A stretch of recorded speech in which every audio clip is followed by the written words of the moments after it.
So today we're going to be talking about methods, or they're also called functions. Some of you may have heard about these before, but I personally always refer to them as methods. So we'll be referring to them as methods, but know that function is also a name for that as well. So we kind of have a lot to unpack here today, so I will be going kind of quickly. Of course, if you have any questions, don't be afraid to ask. We will always be there to answer your questions. But because of the amount of stuff we have to get through today, I don't know if we'll be able to actually demo in Replit. But nevertheless, next class, we will have lots of time to actually work hands-on with the code because you will have a project coming up using methods. Okay?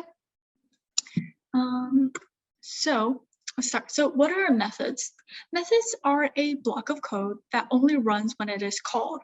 So it's kind of like comments in that it runs when specific conditions are met. Comments only run, comments are read by the computer and run when they don't have the double slash in front. Do you guys remember comments? And a method only runs when it is called. So there are some basic information. You can pass data, parameters, or arguments into a method.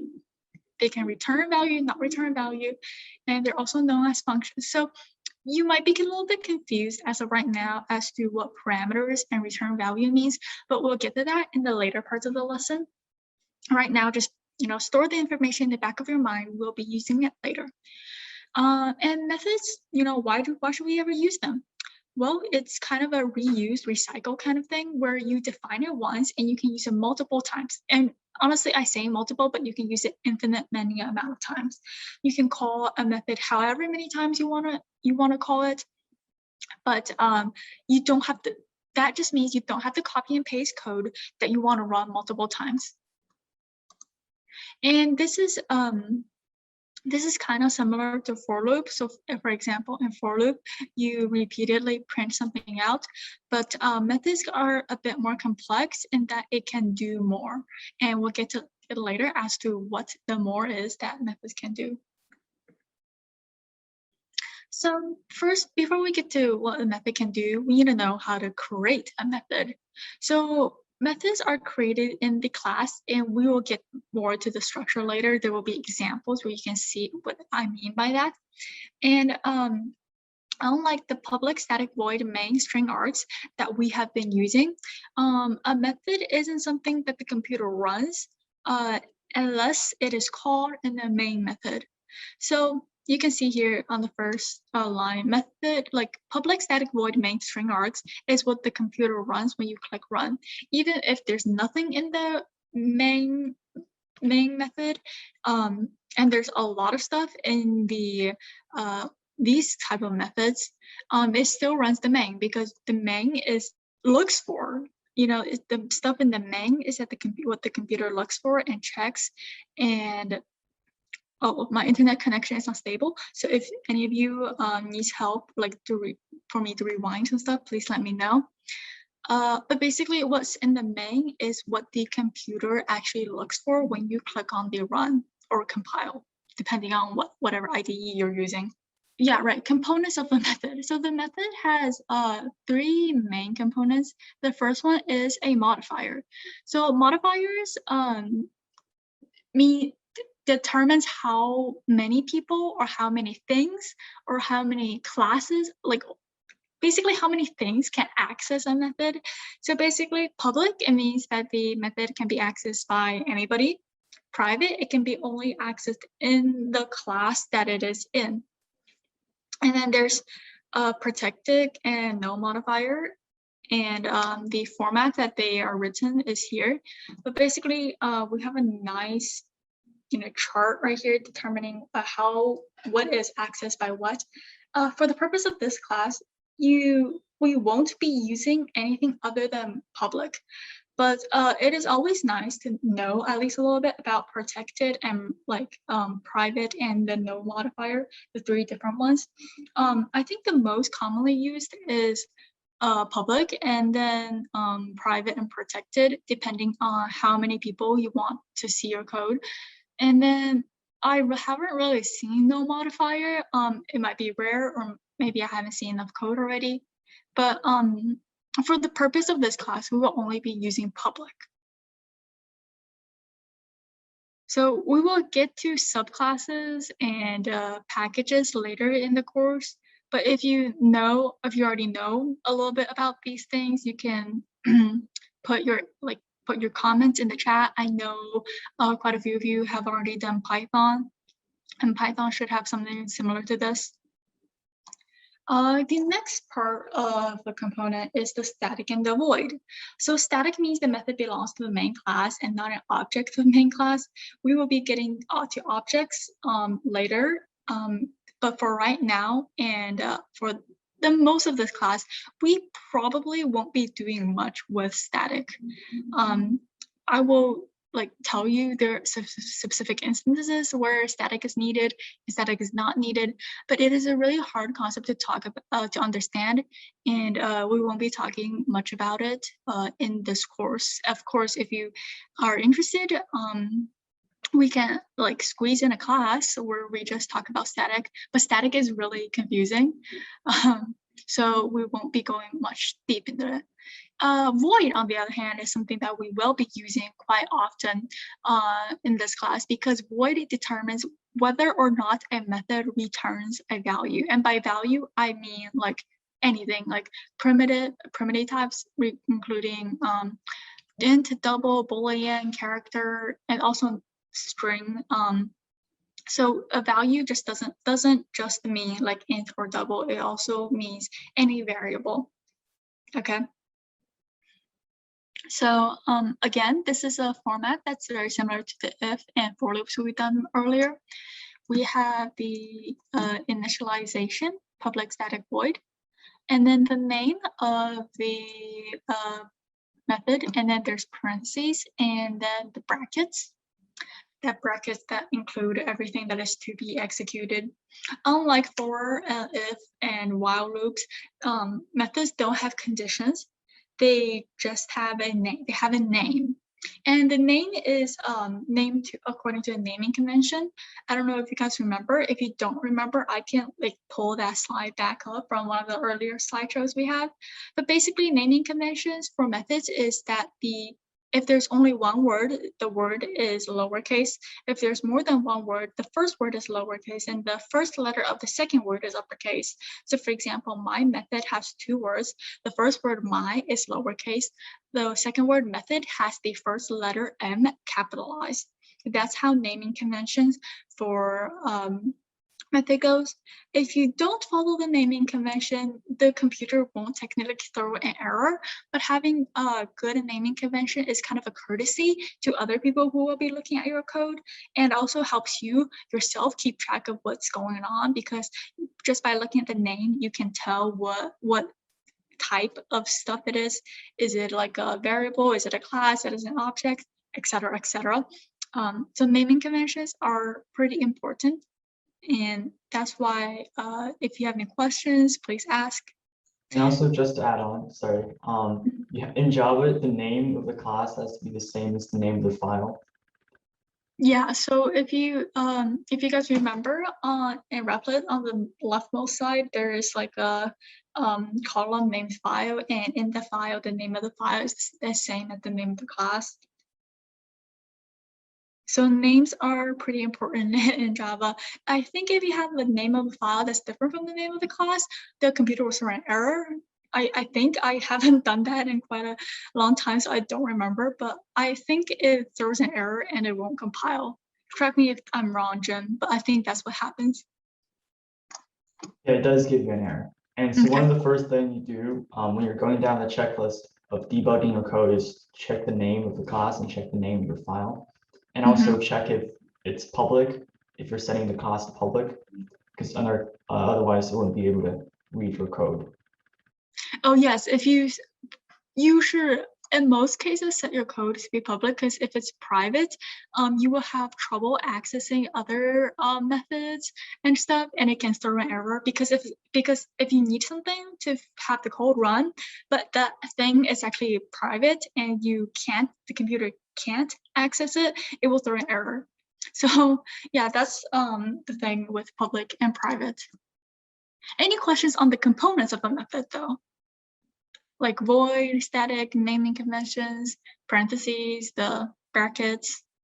I don't the brackets thing we've done for a long time. So again, this is the start of the method, this is the end of the method. Anything that's in between these two brackets are the code that belongs to the method. How do we call a method? We just learned how to create a method and define like the stuff that's in the method, but how do we call a method? So first, when you call a method, you want to call it either in another method or in the main. So the thing with a class is that you can only have methods and main in the class. If you put something that's outside of these two parentheses, that's not a method or the main, it will throw like an error. And I'll demo more in Replit if we have time. So call a method. Most of the time when we call methods, we call them in the main. So that's for most of the time, but I will be referring to that as almost all the time. So when we call a method's name, we write the name first in the main, and then followed by parentheses, no space between the name and the parentheses, and no space between the two parentheses itself, and then followed by semicolon. Of course, if you put a space between the semicolon and the parentheses, I don't think that's an error, but again, like a convention, nobody really does that. So this is just one line without any spaces. Right. And as a question, what do you guys think will be printed out? So the correct answer is the second answer in the chat. And the second and third answers in the chat. The first answer, I think it was William. You got most of it correct, but you forgot to add an exclamation mark at the end. So, so when a method is called here, it kind of just replaces everything that's in the method with the name of the method. So for example, normally when we want to print out I just got executed, we would have a line here that says system.out.println I just got executed exclamation mark. But with a method, you can repeatedly run this, and you don't have to type out the long line every single time you want to run it. So it's kind of like replacing this line with just the name of the method, and that's why everything in here gets printed out, including the exclamation mark. A method can also be called multiple times, and this is really similar to what we just did. So this is, I included an answer. It's not going to be a question. This is just going to be an example. When my method, when called once, it just prints, I just got executed. When called many times, it just keeps running and it just keeps printing, I just got executed. And, it looks the same because it's the same code. Now we are doing returning values. So returning values, let's do a quick review. Void means value. Method should not return a value. If you want to return a value, use primitive data types in the place of void, and also use the word return. So for example, when we used to have public static void name and then brackets, we now have public static int on name and then brackets. Since the type of variable that we want to return here is 5, and 5 is an int, that's why we define the type as int. Likewise, when we want to return a string, this 5, it is included in the quotation, so it is a string. When we want to return a string, we tell the computer that the type of variable we want to return is a string, and that's why we put string here instead of void. Likewise, when we want to return a 5.3, which is a decimal, we tell the computer we want to return a double, and in the place of a void, we now have a double. Okay, and now we just say return whatever we want to return and semicolon. Remember, semicolon is very important. Without the semicolon, your code will not be able to run. Of course, there's also a bracket that signifies the end of the method. If you don't add a bracket at the beginning, the computer won't know that the method starts. If you don't add a bracket at the end of the method, the computer won't know that the method has ended, and it will throw an error. you have to tell the computer when something starts and when something ends, because, you know, in that sense, the computer is not that smart. So you always have to tell the computer what you're going to do. Let's move on to the next. Here are more examples. So when you return something, it doesn't just have to be the exact number or the exact word or the exact decimal that you want to return. You can also define it as a variable and return that variable. However, the variable has the type of variable, the variable and the type that it is has to match the classification of the method. So for example, here the type of the method that return the value that this method returns can only be an int, because I defined it here as an int. And we have an int test5 return test that runs. It returns 5. So for this one, the type of the type that the method returns can only be a string, because here I've defined it as a string. And that's why when I set the variable name test to 5, it returns the string 5, which is here. And however, if I modify this, and instead of string, if I have int test in here, instead of 5, I have this, and I run this, it will throw an error, because the test that I'm referring to here is an int, and int does not match the string classification of the variable of the method. Does that make sense? When you return something from a method, the something from the method can only be one type of variable. So here we have an example, and you can see this is main. We have the main class, and then here we have a method and the typo. Supposed to be open brackets. So here we have the main method of the class, and then we here have a system.out.println my method. Remember, my method is the name of this. Of this method. So when I call my method here, what do you think gets printed out? Of course, the answer is 5. This is a very simple method that we have here. Public static int meaning that it returns an integer and the name, and here return 5. So whenever this is called, it returns 5. We can also use it in other arithmetic equations. For example, if we want to say system.println my method plus 2, you know, that would just print out 5 plus 7, which 5 plus 2, which is 7. And so basically that's how the return method works. I think is this the last slide on return? Yeah, this is the last slide on return. Does anybody have any questions about returning? Okay, returning values can be a little bit confusing at first, but you know, once you start using it, you get more used to it, and then you know, it becomes easier. Next is parameters. After we finish the slide, I'll just give you guys a little short break. So parameters are information that can be passed to methods in the parentheses. So parameters are whatever's in the parentheses. So for the main, this is also a parameter, but you don't really change what's in the parameter of the main. Like for now, for the purpose of this class, this is how main will be initialized, and we're not going to change anything about that.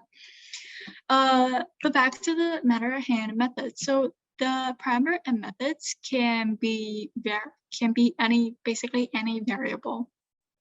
Any variable we learned so far, which includes string, int, double, boolean, character. I think that's it. Yes, I think that's all we learned so far, and it can be any of these. So parameters can be used when the method is void or not, when it is static or not. Whether the method has static and whether it has void does not affect whether you can or cannot use parameter. You can always use parameter when you are with the method.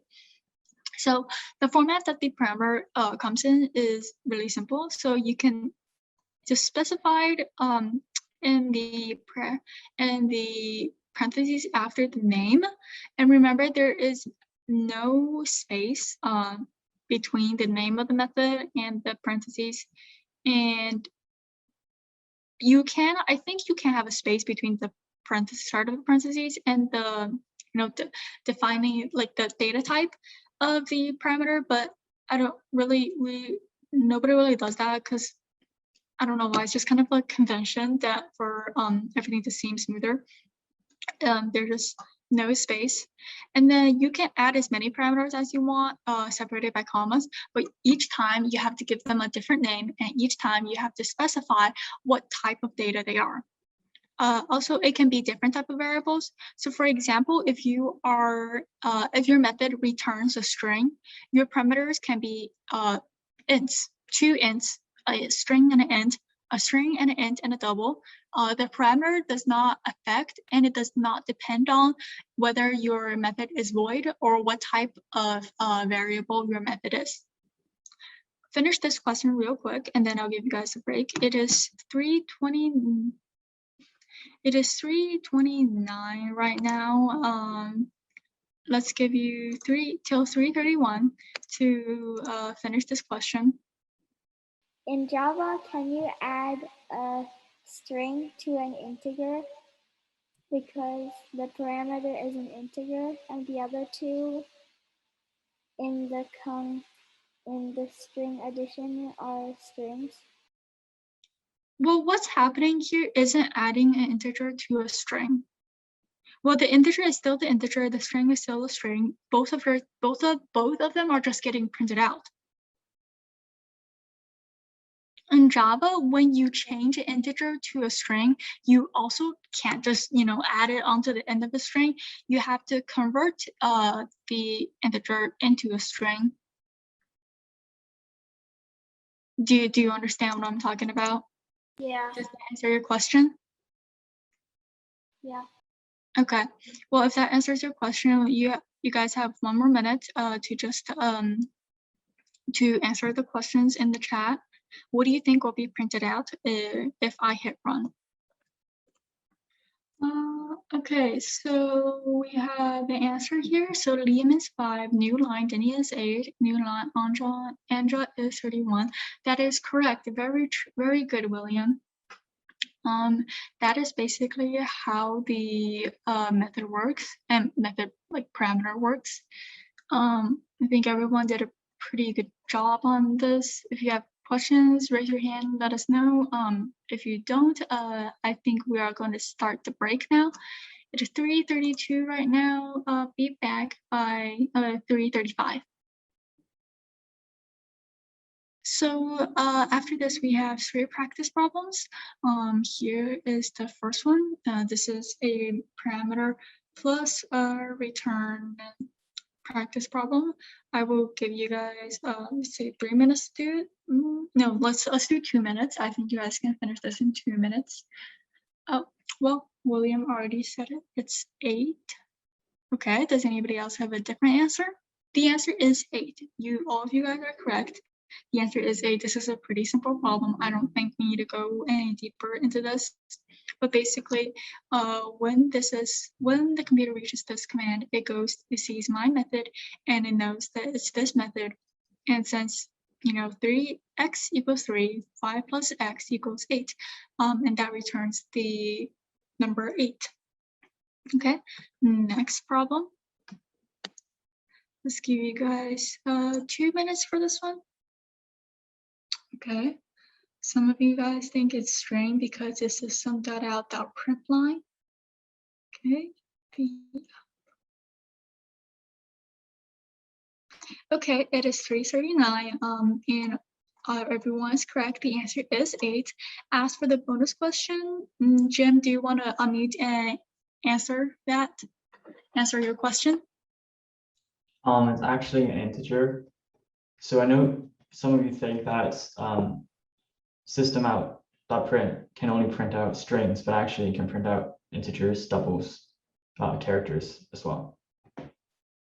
And the parameters of the function is set to integers.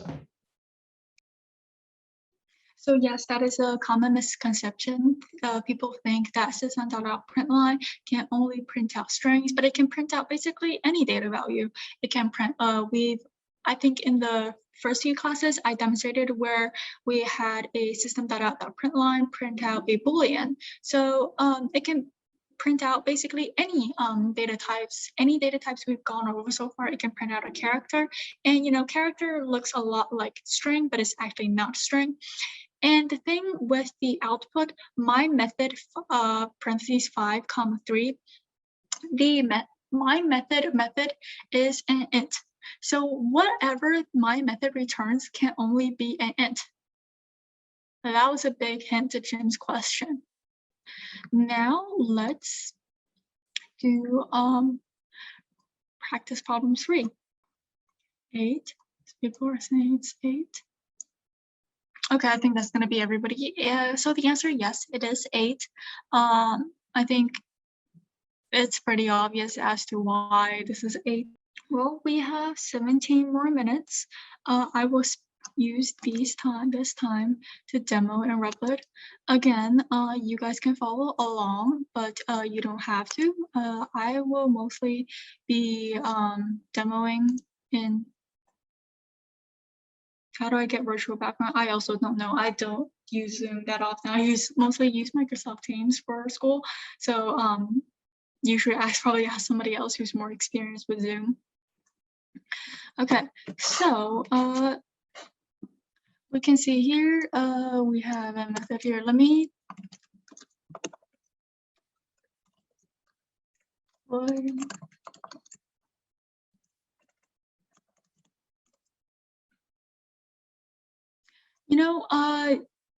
methods don't only check aren't only used for arithmetic operations. We can also use them to check the true or false of something. So for example, if we have Boolean equals and then we use Boolean test.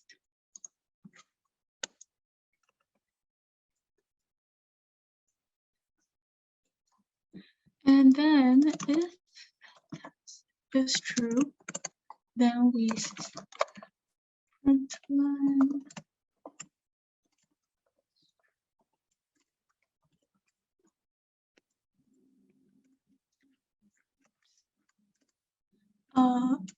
I think else system.out.println it's false. Of course, you need to capitalize system as well. And there's a semicolon. Am I missing anything else? I don't think I'm missing anything else. Okay, so in this case, if I click run, what do you think will print out? Well, my computer is slow today. What do you guys think this will print out if I've already clicked run at this point? Okay, this is really slow. Let me get IntelliJ fired up on my other monitor here.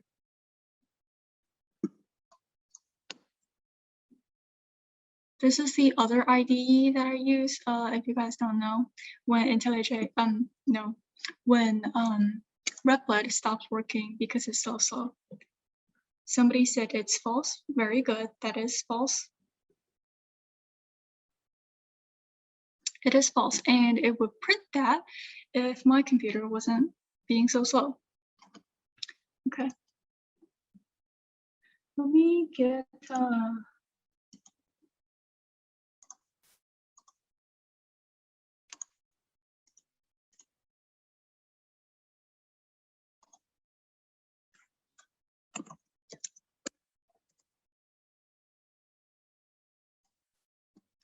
okay, this is being really slow, so I switched to IntelliJ. Of course, if you guys are following along on your Replit, you don't, of course, you don't have to switch because you guys don't have the Wi-Fi issues that I'm having. I mean, I'm having Wi-Fi issues that's so bad that like some of my video for you guys, some of your videos for me are lagging. So of course, when you have a class, the first thing we want to do is make a public static void main string args, and then a public static void my method, because this lesson is on methods. Right. We just verified that the parameter can be anything, can be a Boolean, and we can combine methods with the other stuff that we've learned so far, like while, like if, and for loops. We can also combine them with for loops. And while loops, I'm thinking how to combine them with while loops. It's very rare that I combine my methods with while loop, but it is totally doable. Which one do you guys want to see first? Do you want to see a combination of method with while loop, or method with for loop, or something else? Okay, there's no suggestions. What do you guys think about if we make a check age method using if and if else loops? Of course, this demo will be really quickly. Let me write the other options. C method used with while loop.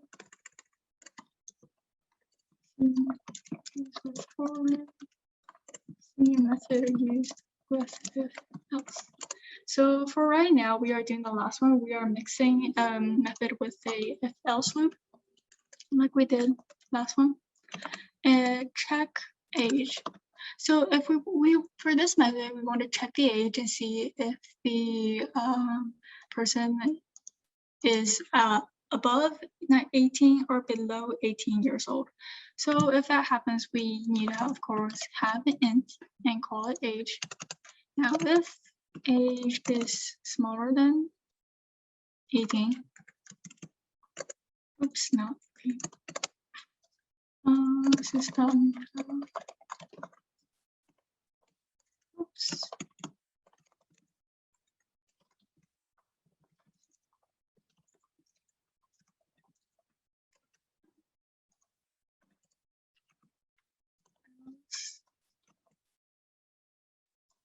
If it's else, we don't really need anything else. So system dot out dot println this person.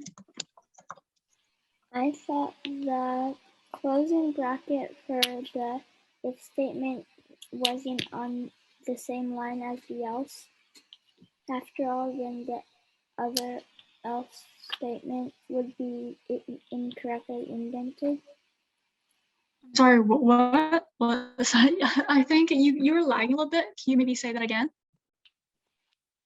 So you can have the closing bracket of the if statement share a line with the else statement. Oh yeah, you can do that.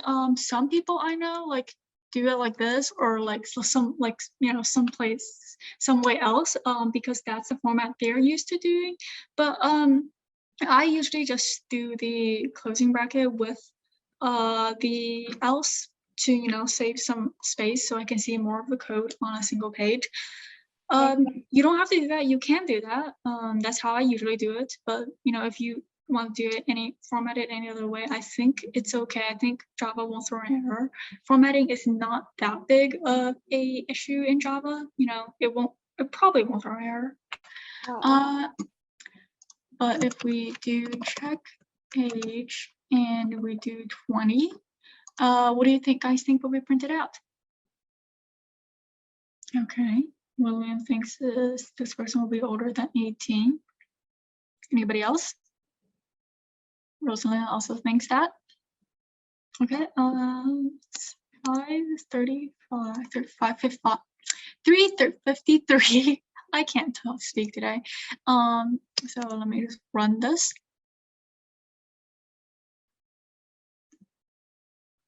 And indeed, this prints out this person is older than 18.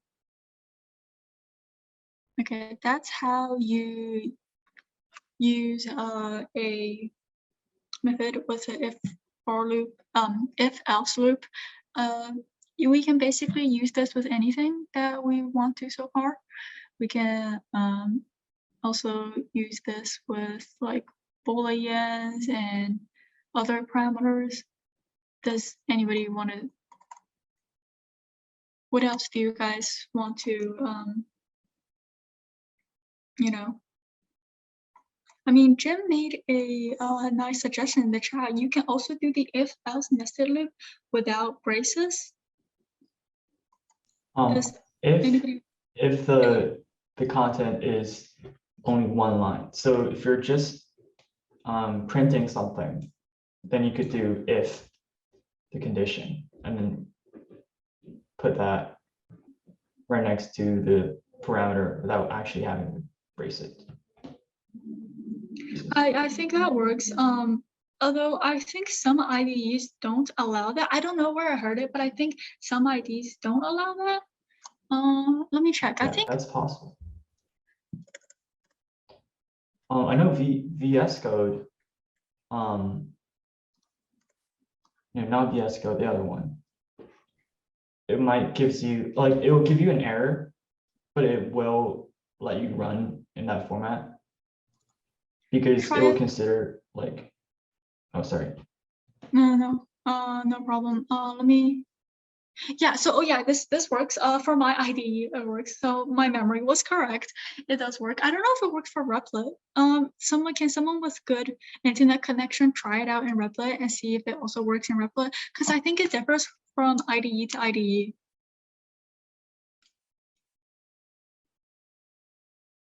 Oh, also, might I say, this only works if you have only one line. So for example, if I have two lines, and system that out print line, second line, second line, okay, this won't work. Like, it won't work if I have if I delete the braces. I think this will give us an error. Yeah, this gives us an error. Okay, it works in Replit, good. So it only works when there's one line. It doesn't work when there's more than one line. But for me, I personally like to keep it with the braces so that it looks cleaner. And also, IntelliJ automatically formats stuff for you. So formatting isn't an option, a really troublesome thing here. So that's why I like formatting like that.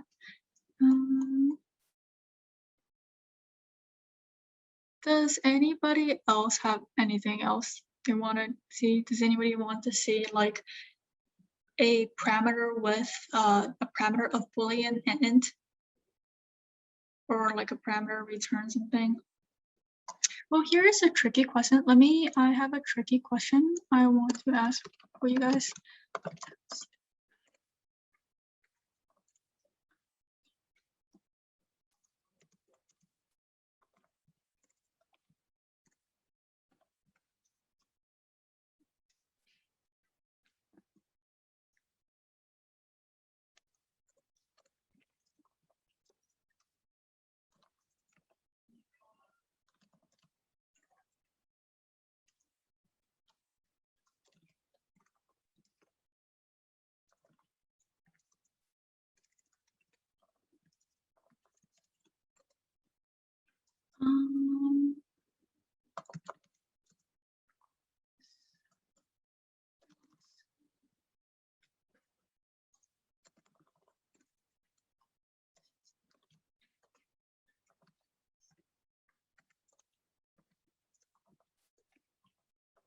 Wait, I forgot to capitalize system.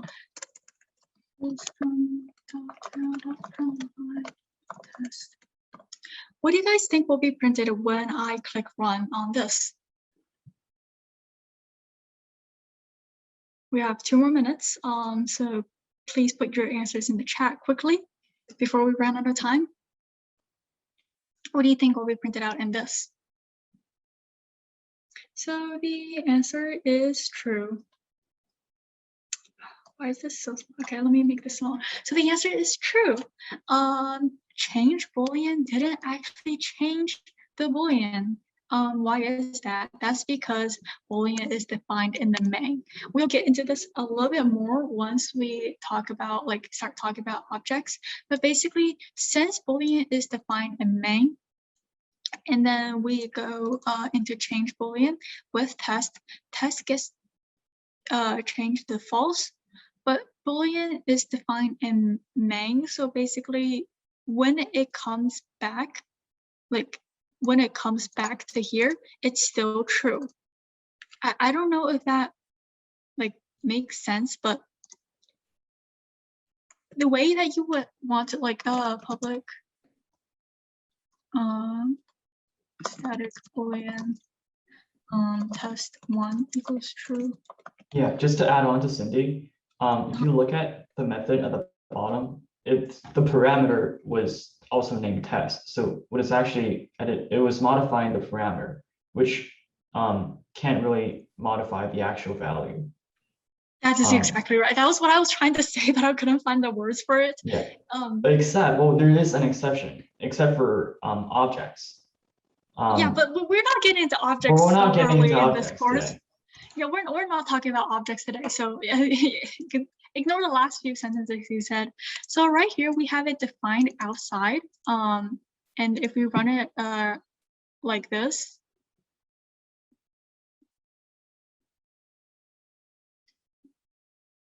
it's still true. That's because it's modifying the parameter and not the actual value. If we want to change the value, we change this to Boolean. I'm sorry, I know we're going a little bit over class, and then return test 1. And now if we run this, it still true. 1 second. Oh, wait, change Boolean test. Why is it still true? 1 second.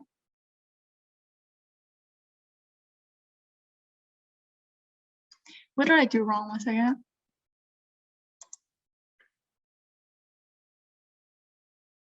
Oh wait, no, you're returning it, so you should put the method inside the println function.